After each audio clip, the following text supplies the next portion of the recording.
जय श्री श्याम। सभी श्याम प्रेमियों को आज हम बात करेंगे चैत्र माह के कृष्ण पक्ष में पड़ने वाली पापमोचनी एकादशी व्रत कथा की।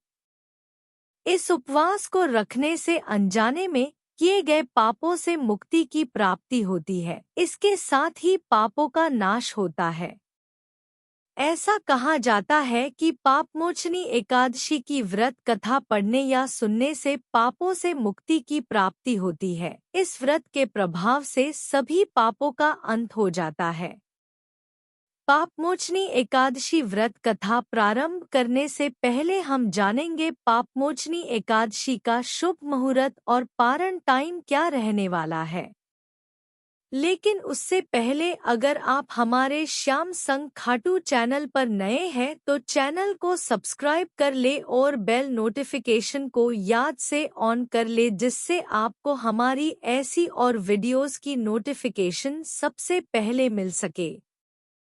तो आइए सबसे पहले जानते पापमोचनी एकादशी व्रत का शुभ मुहूर्त और टाइम।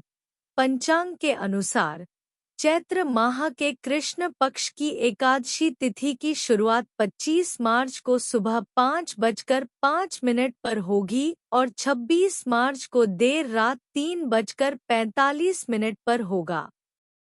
ऐसे में 25 मार्च को पापमोचनी एकादशी व्रत किया जाएगा। पापमोचनी एकादशी व्रत पारण टाइम। एकादशी व्रत का पारण अगले दिन यानी द्वादशी तिथि पर किया जाता है। 26 मार्च को पापमोचनी एकादशी व्रत पारण करने का समय दोपहर 1:41 से लेकर शाम 4:08 तक है। इस दौरान किसी भी समय व्रत का पारण किया जा सकता है। इसके बाद अन्न और धन समेत आदि चीजों का दान जरूर करना चाहिए। पापमोचनी एकादशी व्रत पारण विधि। द्वादशी तिथि के दिन सुबह जल्दी उठें और दिन की शुरुआत देवी देवता के ध्यान से करें।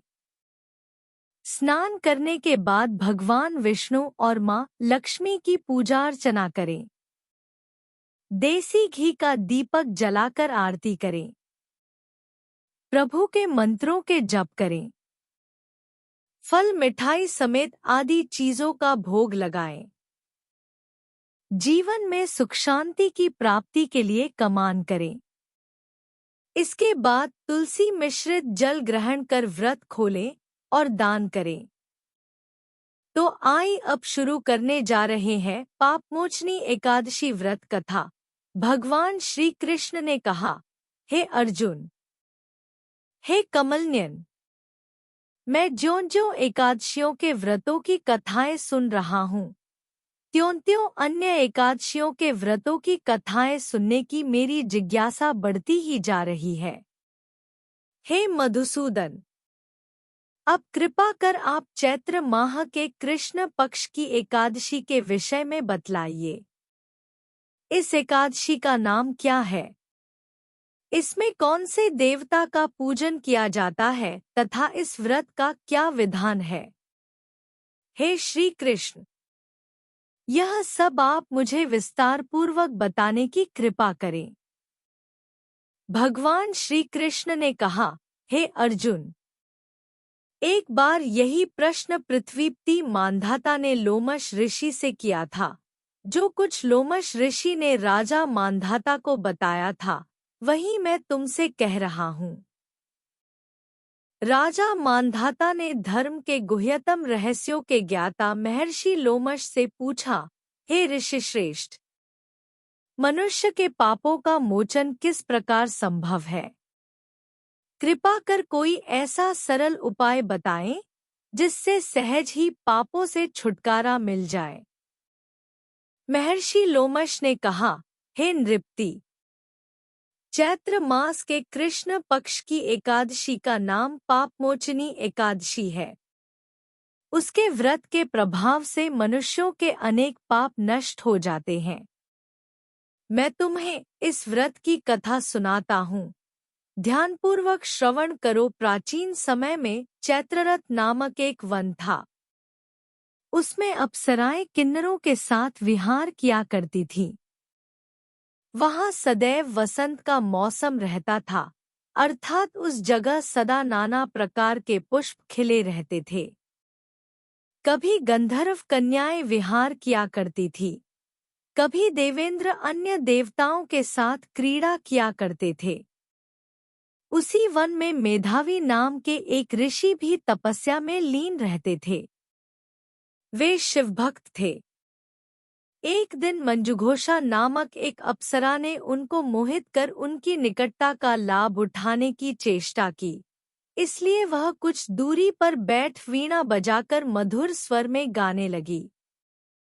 उसी समय शिव भक्त महर्षि मेधावी को कामदेव भी जीतने का प्रयास करने लगे। कामदेव ने उस सुंदर अप्सरा के भ्रू का धनुष बनाया, कटाक्ष को उसकी प्रत्यंचा बनाई और उसके नेत्रों को मंजुघोषा अप्सरा का सेनापति बनाया। इस तरह कामदेव अपने शत्रुभक्त को जीतने को तैयार हुआ। उस समय महर्षि मेधावी भी युवावस्था में थे और काफी हृष्टपुष्ट थे। उन्होंने यज्ञोपवीत तथा दंड धारण कर रखा था। वे दूसरे कामदेव के समान प्रतीत हो रहे थे। उस मुनि को देखकर कामदेव के वश में हुई मंजुघोषा ने धीरे धीरे मधुर वाणी से वीणा पर गायन शुरू किया तो महर्षि मेधावी भी मंजुघोषा के मधुर गाने पर तथा उसके सौंदर्य पर मोहित हो गए। वह अप्सरा मेधावी मुनि को कामदेव से पीड़ित जानकर उनसे आलिंगन करने लगी। महर्षि मेधावी उसके सौंदर्य पर मोहित होकर शिव रहस्य को भूल गए और काम के वशीभूत होकर उसके साथ रमण करने लगे। काम के वशीभूत होने के कारण मुनि को उस समय दिन रात का कुछ भी ज्ञान न रहा और काफी समय तक वे रमण करते रहे। तदुपरांत मंजुघोषा उस मुनि से बोली, हे ऋषिवर, अब मुझे बहुत समय हो गया है, अतः स्वर्ग जाने की आज्ञा दीजिए। अप्सरा की बात सुनकर ऋषि ने कहा, हे मोहिनी, संध्या को तो आई हो, प्रातःकाल होने पर चली जाना। ऋषि के ऐसे वचनों को सुनकर अप्सरा उनके साथ रमण करने लगी। इसी प्रकार दोनों ने साथ साथ बहुत समय बिताया। मंजुघोषा ने एक दिन ऋषि से कहा, हे विप्र, अब आप मुझे स्वर्ग जाने की आज्ञा दीजिए। मुनि ने इस बार भी वही कहा, हे रूपसी, अभी ज्यादा समय व्यतीत नहीं हुआ है, कुछ समय और ठहरो। मुनि की बात सुन अप्सरा ने कहा, हे ऋषिवर, आपकी रात तो बहुत लंबी है। आप स्वयं ही सोचिए कि मुझे आपके पास आए कितना समय हो गया। अब और ज्यादा समय तक ठहरना क्या उचित है? अप्सरा की बात सुन मुनि को समय का बोध हुआ और वह गंभीरतापूर्वक विचार करने लगे। जब उन्हें समय का ज्ञान हुआ कि उन्हें रमण करते 57 वर्ष व्यतीत हो चुके हैं, तो उस अप्सरा को वह काल का रूप समझने लगे। इतना ज्यादा समय भोगविलास में व्यर्थ चला जाने पर उन्हें बड़ा क्रोध आया। अब वह भयंकर क्रोध में जलते हुए उस तप नाश करने वाली अप्सरा की तरफ भ्रिकुटी तान कर देखने लगे। क्रोध से उनके अधर कांपने लगे और इंद्रियां बेकाबू होने लगी। क्रोध से थरथराते स्वर में मुनि ने उस अप्सरा से कहा, मेरे तप को नष्ट करने वाली दुष्टा, तू महापापिन और बहुत ही दुराचारिणी है, तुझ पर धिक्कार है। अब तू मेरे श्राप से पिशाचिनी बन जा। मुनि के क्रोधयुक्त श्राप से वह अप्सरा पिशाचिनी बन गई। यह देख वह व्यथित होकर बोली, हे ऋषिवर, अब मुझ पर क्रोध त्याग कर प्रसन्न होइए और कृपा करके बताइए कि इस श्राप का निवारण किस प्रकार होगा। विद्वानों ने कहा है, साधुओं की संगत अच्छा फल देने वाली होती है और आपके साथ तो मेरे बहुत वर्ष व्यतीत हुए हैं, अतः अब आप मुझ पर प्रसन्न हो जाइए अन्यथा लोग कहेंगे कि एक पुण्य आत्मा के साथ रहने पर मंजुघोषा को पिशाचिनी बनना पड़ा। मंजुघोषा की बात सुनकर मुनि को अपने क्रोध पर अत्यंत ग्लानि हुई, साथ ही अपनी अपकीर्ति का भय भी हुआ। अतः पिशाचिनी बनी मंजुघोषा से मुनि ने कहा, तूने मेरा बड़ा बुरा किया है, किंतु फिर भी मैं तुझे इस श्राप से मुक्ति का उपाय बतलाता हूँ। चैत्र मास के कृष्ण पक्ष की जो एकादशी है उसका नाम पापमोचनी है। उस एकादशी का उपवास करने से तेरी पिशाचिनी की देह से मुक्ति हो जाएगी। ऐसा कहकर मुनि ने उसको व्रत का सब विधान समझा दिया।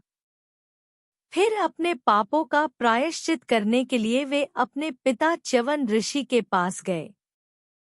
च्यवन ऋषि ने अपने पुत्र मेधावी को देखकर कहा, हे पुत्र, ऐसा क्या किया है तूने कि तेरे सभी तप नष्ट हो गए हैं, जिससे तुम्हारा समस्त तेज मलिन हो गया है।